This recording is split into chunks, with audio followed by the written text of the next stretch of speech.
AM, it is time to say a very good morning to Mike Carlson. Morning, Mike. Good morning.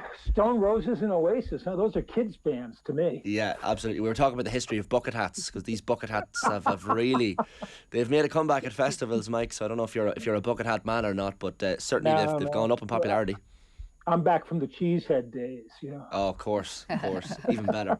Even better. We figured it'd be a good time, Mike, to check in. We're, I think, technically into the second half of the season now, in the terms of the NFL. Lots of the games this weekend. I know before last night's games, even 11 of the 13 games finished within one score. And there have been 115 such games in the season so far, the most through 10 weeks in NFL history. A lot of tight matches. And the Minnesota Vikings versus the Bills, we should start there. So the Vikings coming from 17 points down to get this thrilling 33-30 overtime win over the Buffalo Bills. What a wild game this was, Mike. It was. I mean, it had a lot, and it kind of typifies the season that we're in, because there were a lot of fantastic moments, especially Justin Jefferson making this one-handed catch where the defensive back who's on his back had two hands on the ball, and he had one hand on the ball, and somehow he managed to come down from about 3 feet in the air with the ball and possession. That was, maybe the catch of the season so far. But the game was actually decided on some very bad plays. Buffalo not taking a field goal when they had an easy chance at one with a 4th and goal at the 2, which would have extended their lead to 30 to 17 at the time and made the rest redundant. And then, of course, they had the game won. All they had to do was convert one play from their own 1 yard line. Josh Allen doing a quarterback sneak. The exchange got bobbled, and Minnesota recovered that for a touchdown, which tied the game.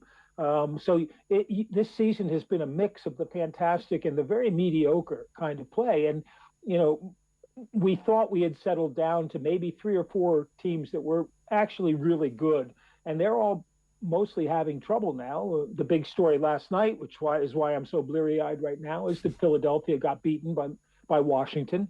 Their undefeated season is over. But, Minnesota, no one really believed in. They didn't really deserve to win that game. They tried hard to lose it. Buffalo's a very tough team to beat at home anyway. But the Bills tried a little bit harder in the end to give them the victory, and what was, as you say, the game of the season, at least until last night.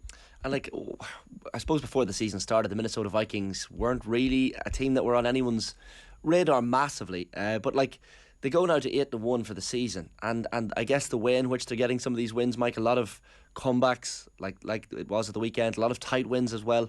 That's the hallmark of champions. Yeah, and they have played well in the sense of not turning the ball over a lot until they turned over 4 times against Buffalo, keeping themselves in games situationally. They get a lot of mileage out of Justin Jefferson. They haven't had as much out of Adam Thielen as they'd like, and I think with Cook, you saw last night, they would like to be a running team, and he had an 81-yard touchdown run, but otherwise he didn't have anything. But that one big explosive play is the kind of thing that can win games for you. And the one thing that we're seeing, I think, this year is that there are precious few top quality quarterbacks left. You've seen an awful lot of regression from the people who you assume are at the top, the Aaron Rodgers, the Tom Brady's, Matt Stafford, who kind of vaulted up there a little bit because of the Super Bowl win last year, but and had a very good season. But he's reverted back to kind of Detroit, Matt, because he's not getting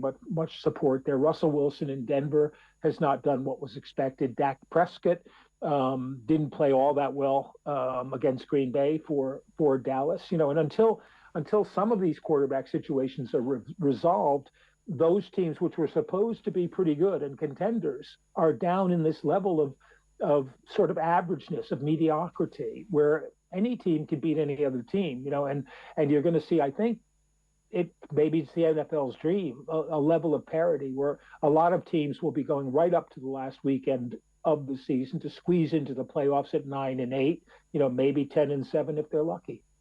What do we say about Josh Allen now, Mike? Because at the weekend, you're looking at some of his stats, especially red zone stats. I saw some people online certainly pointing that out, that even this season he's thrown 12 touchdowns and 3 interceptions from inside the 20.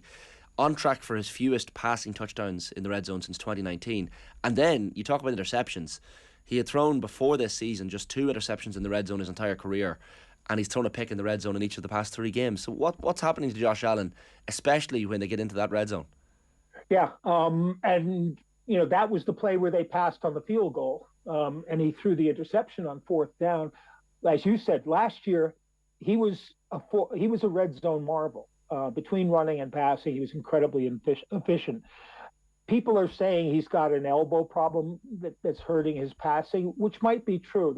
There may not be as much velocity on the ball as there was. It's hard to tell when you're watching on television, but it seems to be more a decision making basis. The offense in the red zone has running problems. They traded away Zach Moss, who they had drafted to be their kind of big bell cow inside power runner.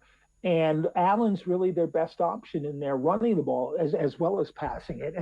And it's hard in the red zone because your space is limited, so that your receivers have less room to do what they want to do. You have less time once you kind of show a run to get to the outside where you can get one-on-one on the back. So I think it's partly a Josh Allen problem. I think his decision making has been different this year, not as good. But I think that's also a reflection of the fact that the offense, as is the case with a lot of teams now who play more or less what we would call a single wing offense, the old-fashioned pre-T formation thing, which is where everyone was in shotgun all the time, but it was a run-oriented shotgun kind of offense. And you see more and more teams are playing this all the time. And, you might even say that when he fumbled that snap from center, maybe he's not taking enough snaps in practice with his center, because most of it comes from 7 yards back when he's taking the ball in the air, not hand to hand. I think we're in almost a transitional period, I think, in the NFL. And one thing you saw this weekend was that teams who could control the ball were beating teams who were more explosive. That's what Washington's formula was last night against Philadelphia. In the first half, they had the ball for 24 minutes, and Philadelphia had the ball for 6 minutes. If you've got a really good offense like the Eagles do, the best way to defend them is to just keep them off the field.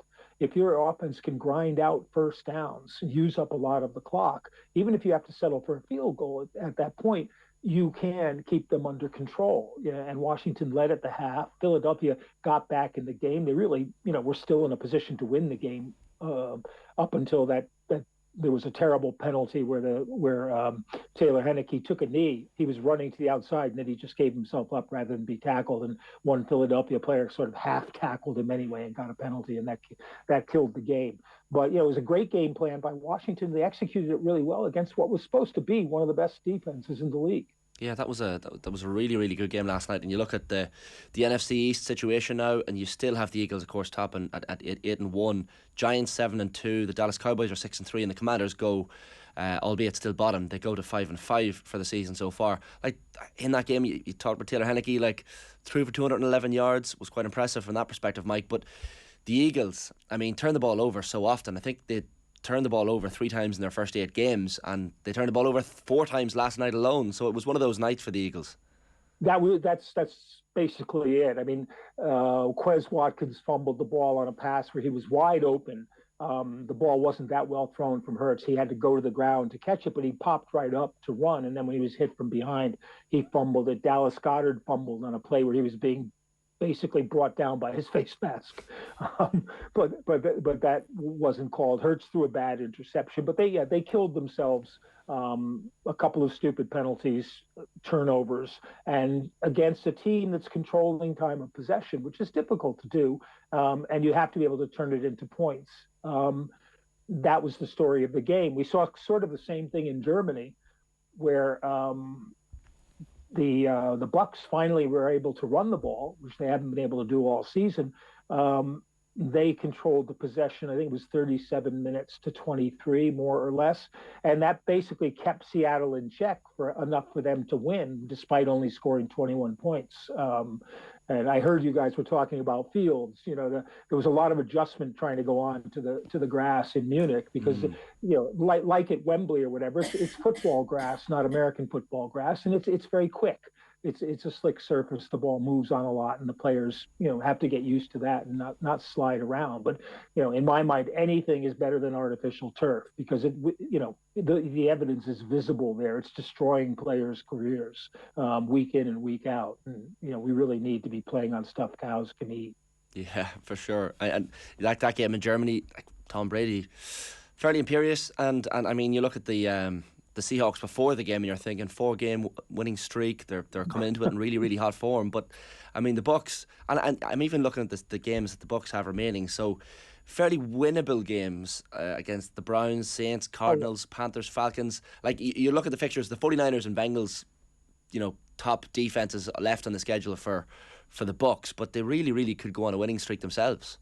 Yeah, I think that's highly likely too. Their defense looked much better. It looked very slow in the past few weeks, but Vita Vea up front, the linebackers, they looked a lot quicker, and they're not going to have tough challenges. I think if they can run the ball, that's good. Also, Brady's starting to find a group of receivers to throw to.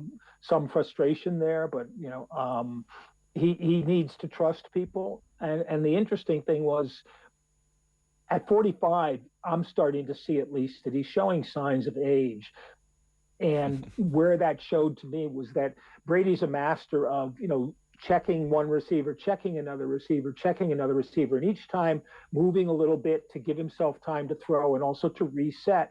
The reset seemed to be taking a little longer. And there was a pass where if Gronk had been his tight end, if Rob Gronkowski had been playing, Cameron Brate, the tight end, was wide open down the middle of the field, classic kind of Gronk pass, and Brady, third look, reset, zipped the ball in, but in his resetting, he hadn't noticed that the middle linebacker was sliding over in front. So the ball being zipped in on a line drive was catchable for the middle linebacker. If he had stopped and floated the ball, it's a touchdown. But because he's taking that little bit extra time, I don't think he saw that. And I think this is just, one of those effects of slowing down a little in a game that's incredibly fast paced. You have 2 seconds or so to make all those decisions in your head and then physically execute it. So, all the sidelines issues about Brady and personal life and all that kind of stuff to the side, I think this may well be his last season. So you're telling me the laws of biology apply to Tom Brady as well. Finally, the aging process is catching up on the robot himself. Yeah, I've been worried about that one myself. He's human after all. The other game that really struck me across the weekend, and there were a few quality fixtures, Mike, but the Colts 25-20 win over the Las Vegas Raiders. I mean, Josh McDaniels, a lot of talk about how he's getting on at Raiders at the minute. 2-7 start for them, and yet you look at the comments from the Raiders owner Mark Davis after the match. He's doing a fantastic job. He said Rome wasn't built in a day.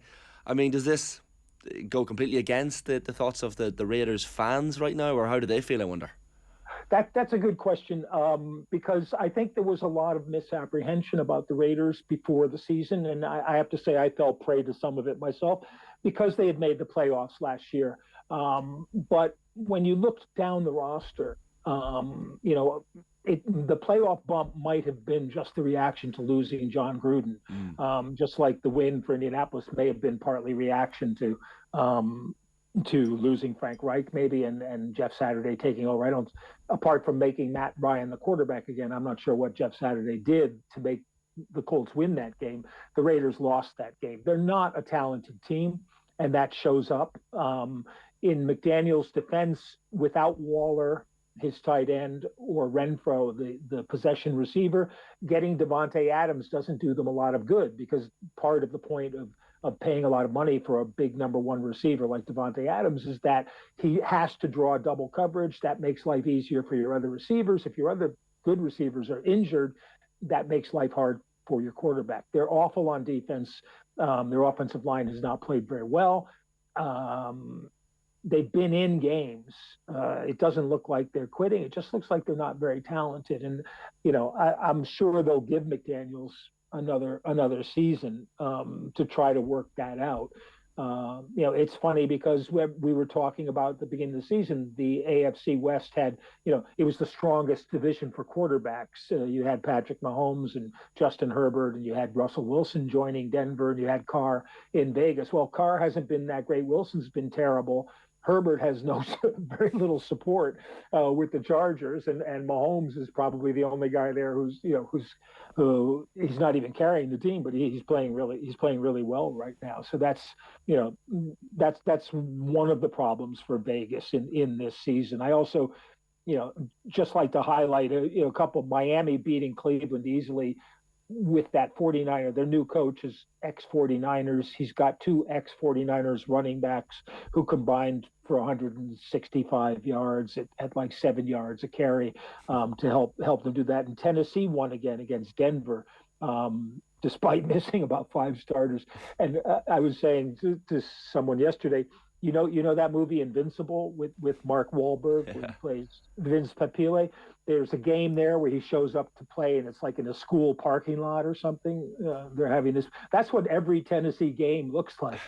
They ought to be playing with where the people drive their cars up to use instead of lights in the stadium and stuff like that. They just make the game so ugly and then manage to win it. I think Mike Vrabel ought to get Coach of the Year, and if he gets it, he ought to receive it in some kind of leather jacket with spikes sticking out of the shoulders or something. Yeah, I'm not going to disagree. I like that anecdote. Yeah, that's one way of describing it. Mike, great stuff. And of course, we had the emotional interview with Derek Carr after the match as well, which we can touch on again. But some really great stuff from across the weekend. Mike Carlson, thanks as always. Oh, thank you guys. See ya.